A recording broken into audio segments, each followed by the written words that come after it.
We felt like we had the resources to be able to make it work for him at home. It's really hard. It can fundamentally change how someone thinks of themselves, so the relationship can be highly affected. He has muted emotions, so he doesn't talk much about how he's feeling. Like it's demand response, and that gets tiring. When they said at rehab, like, what's your goal, or what are you looking forward to, or whatever, he always would say, to get back to see Scout.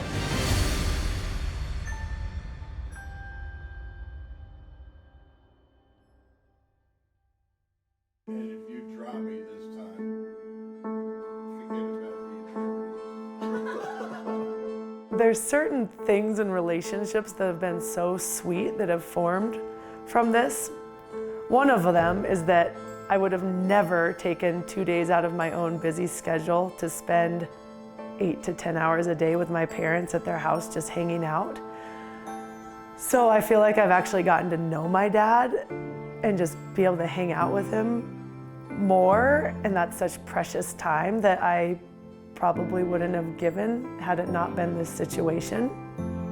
Every case and every patient that we see becomes personal as soon as you get to know them. And Bill's case was one of those where it seemed like all the variables came together and just clicked. The standard of care that you see in Bill's story applies to every patient that comes through our doors. My dad's outcome is not what anyone would hope for it to be, but when I look back on all of this, the care my dad received at Bozeman Health was amazing, and that to me makes me feel better about the overall outcome. We always said we're taking our retirement all through our lives, and we did.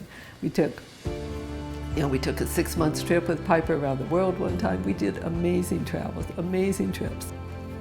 Yeah, we had absolutely no regrets. And when this happened, I said, well, I'm 79, but I've had a fabulous life. But I could have still had more. It helps to know that you did everything you could to have a fun, interesting, rewarding life. And we were good at that.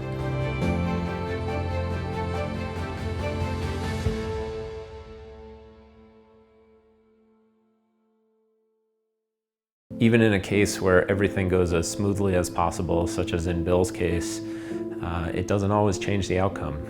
Sometimes everything goes smoothly, we do everything we can, and yet still the person ends up with an outcome that's not what we would have liked in the beginning. We want patients to be able to prevent stroke at home and never walk through our ER doors.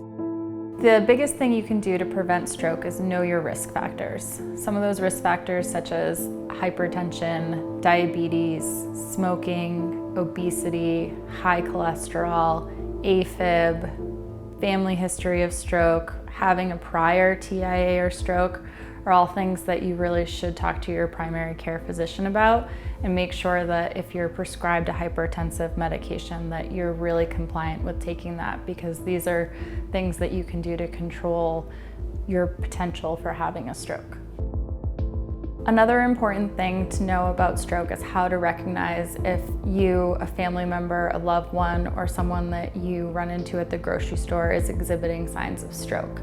We use the BFAST acronym to identify stroke and to easily remember what those symptoms are. So BFAST. B stands for balance and coordination. So if there's a sudden loss of balance.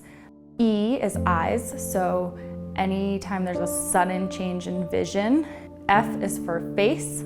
If you have a droop on one side of your face.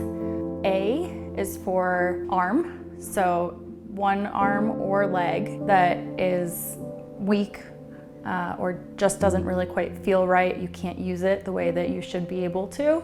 S is for speech, so slurring of speech or an inability to get words out. And T does stand for time to call 911. The emphasis here is if any of these symptoms exist, you need to call 911. Chest pain is painful, and so we do a pretty good job of letting someone know if we think we're having a heart attack. Stroke symptoms are not always painful. Time is really of the essence when it comes to stroke care. For every second that you wait on a potential stroke, you are losing neurons and that brain tissue could potentially be the difference between being able to have a conversation with your loved one, to be able to walk, to be able to say the words that you want to say, to have full function of your everyday living. So calling 911 as soon as possible is the difference between those things that you do in your everyday life and possibly losing those.